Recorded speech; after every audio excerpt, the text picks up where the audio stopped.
I need you to do something right now, wherever you are, whether you're at your desk, on the couch, or lying in bed watching this on your phone. I need you to imagine that you have a sheet of bubble wrap in your hands. Now pop one. Go on. In your head. Hear it. Pop.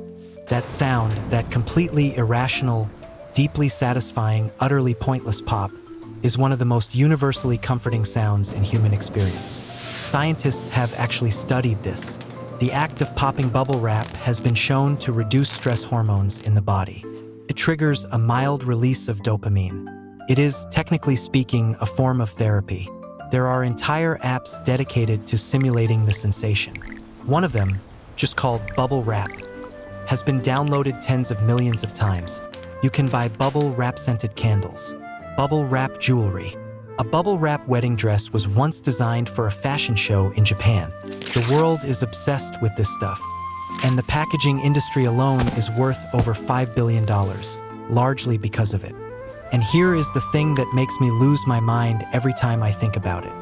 It was supposed to be wallpaper, interior decorating wallpaper, for your living room.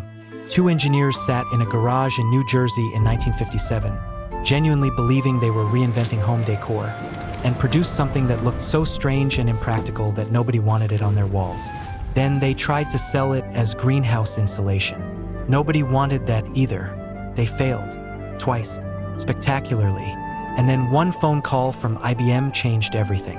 This is the impossible origin story of bubble wrap, one of the most beloved, most pop-able, most accidentally perfect inventions in human history. The year is 1957. The place is Hawthorne, New Jersey, a small industrial town across the river from New York City. Two men are working late in a garage. Alfred W. Fielding is a mechanical engineer, practical, methodical, the kind of man who solves problems with machines. He owns a machine shop nearby and has a reputation as someone who can build anything if you explain what you need.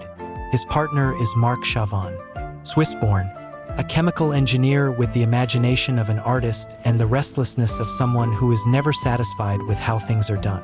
Chavon has been tinkering with thermoplastic film sheets of flexible plastic since the late 1940s. He's filed multiple patents already, all related to embossing and shaping plastic in different ways. Together, they have a vision. It's 1957. The beat generation is exploding across American culture. Young people are rejecting convention, embracing experimentation, craving anything that felt new, textured, modern, different. Interior design was having a moment. Wallpaper, traditionally a flat, printed paper product, felt dated, boring, mass-produced, and soulless. Fielding and Chavon believed they could revolutionize it. Their concept, a wallpaper made of textured plastic, three-dimensional, tactile, futuristic, the kind of wall covering that would make every room feel like a spaceship or an art installation. Something the Beats would love. They started experimenting.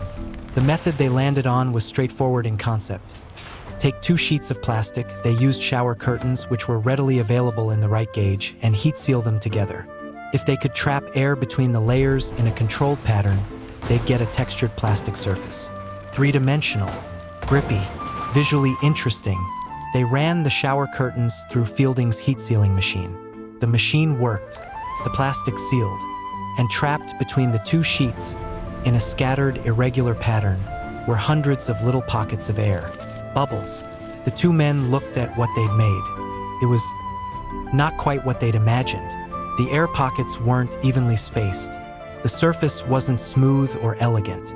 It felt more like a very expensive accident than a design statement. But they didn't throw it away, because, and this is the part that separates good inventors from everyone else, they saw something in the failure. They couldn't see exactly what it was yet, but they knew this material had some quality worth investigating.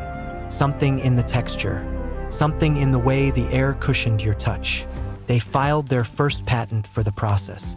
Then they started thinking about what this bizarre sheet of air-filled plastic could actually be for. Their first answer was the walls. They went ahead and tried to market it as wallpaper anyway.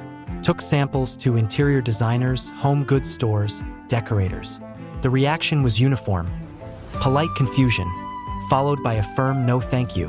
Nobody wanted plastic wallpaper that looked like it was having an allergic reaction. Failure number 1. To their enormous credit, Fielding and Chavan did not give up. They had a machine that worked. They had a material that was genuinely novel. They had patents. They had each other. What they needed was a customer. So they went back to first principles. What did this material actually do? It was soft. It was flexible. It had a layer of trapped air between two plastic sheets. Air is an insulator. Plastic is waterproof. Greenhouse insulation. Greenhouses in the late 1950s were expensive to run. They required heat. Heat required energy. Anything that could keep warmth inside a greenhouse more efficiently would save growers money. And the plastic with air pockets material had some genuine insulating properties, far more than a single sheet of glass or plastic. The two engineers pivoted. They approached greenhouse operators and horticulture companies with their product, now rebranded, repositioned, given a new purpose. The reaction was not quite the excitement they'd hoped for. Greenhouse operators were skeptical. The material was hard to install. It wasn't clearly superior to existing options. The air pockets that gave it insulating properties were also exactly what made it awkward to work with. It drooped, shifted, was difficult to seal at edges. The greenhouse market passed. Failure number 2. By this point, most investors would have walked away. Most inventors would have filed the patent in a drawer and moved on with their lives. 2 failed pivots, an unusual product with no clear market, and a garage full of machinery producing something that nobody seemed to want. But Fielding and Chavan had done the single most important thing any inventor can do. They had formed a company. In 1960, they officially founded Sealed Air Corporation. Even as they struggled to find a market for their product, which they were now calling AirCap, they were building a real business infrastructure, filing patents, developing manufacturing processes, hiring.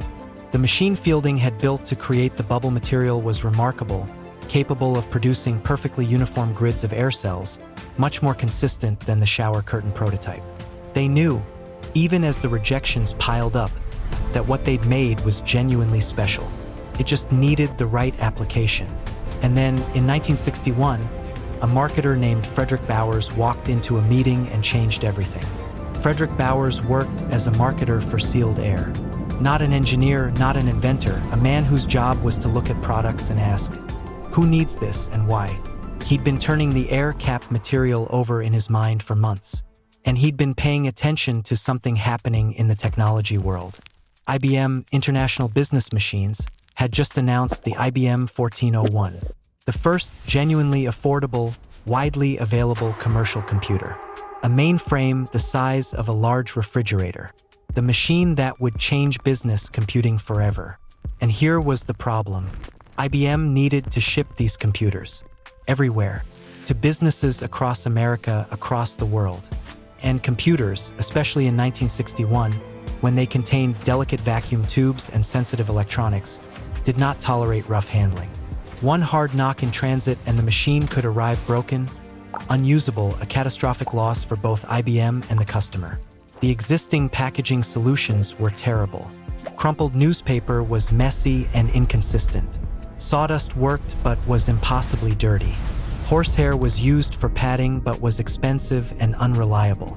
None of these solutions could protect a machine worth hundreds of thousands of dollars from the unpredictable violence of freight shipping. Bowers looked at AirCap. He thought about what it actually did. It was soft. It absorbed impact. The air cells cushioned pressure from any direction. It was clean, dry, lightweight, flexible, and could be wrapped around objects of any shape. He went to IBM. IBM agreed to test it. Engineers at IBM wrapped the air-filled plastic sheets around the 1,401's most vulnerable components and put the packaging through abuse testing, dropping it, shaking it, stacking it, doing everything that freight shipping would do. The results were extraordinary. The material protected better than anything else they'd tried. And it did so at a fraction of the weight of traditional cushioning, which meant lower shipping costs. IBM signed a contract. Sealed Air's AirCap became the official protective packaging for IBM computers. Within months, word had spread through the shipping industry. If it could protect a computer, it could protect anything. glass, electronics, medical equipment, art, antiques, porcelain, anything fragile, anything valuable, anything that needed to survive a journey. The packaging industry adopted it rapidly. Within a few years, AirCap was the standard. The material formerly known as wallpaper, formerly known as greenhouse insulation, was now in warehouses and shipping departments across the world. In 1960, Sealed Air had revenues of $5 million, solid, but modest. When a new CEO named T.J. Dermot Dunphy took over in 1971, he saw the explosive potential and pushed the company into overdrive. By the time Dunphy stepped down, Sealed Air had grown from $5 million in annual sales to $4.5 billion. Oh, and sometime along the way, the product got a new name.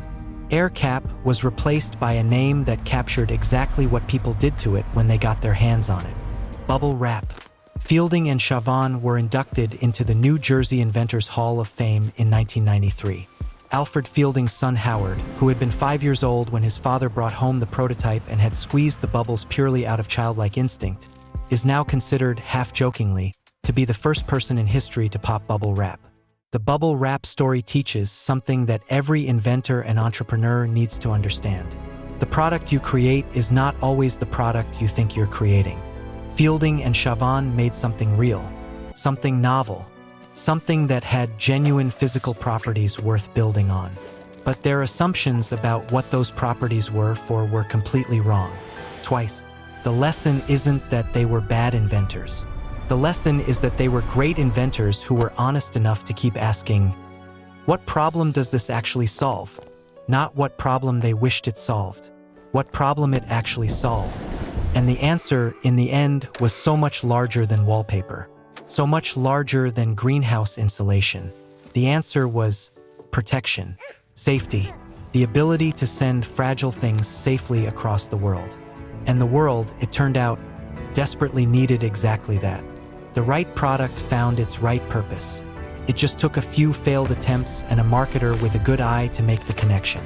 If the bubble wrap story popped in your brain, please hit the like button. Seriously, it takes 1 second and it means everything for this channel. Subscribe so you don't miss next week's story about a man who ran a hot dog stand and then stood across the street, watching a Mexican restaurant draw enormous crowds, day after day. And instead of accepting defeat, he spent months obsessively reverse engineering their most popular dish. That dish became Taco Bell. And the story of how he stole that recipe with full permission eventually is one of the most entertaining tales in fast food history. Drop a comment below. What's the most powerful free sample you've ever seen a company use? Let's talk about it below. See you in the next one.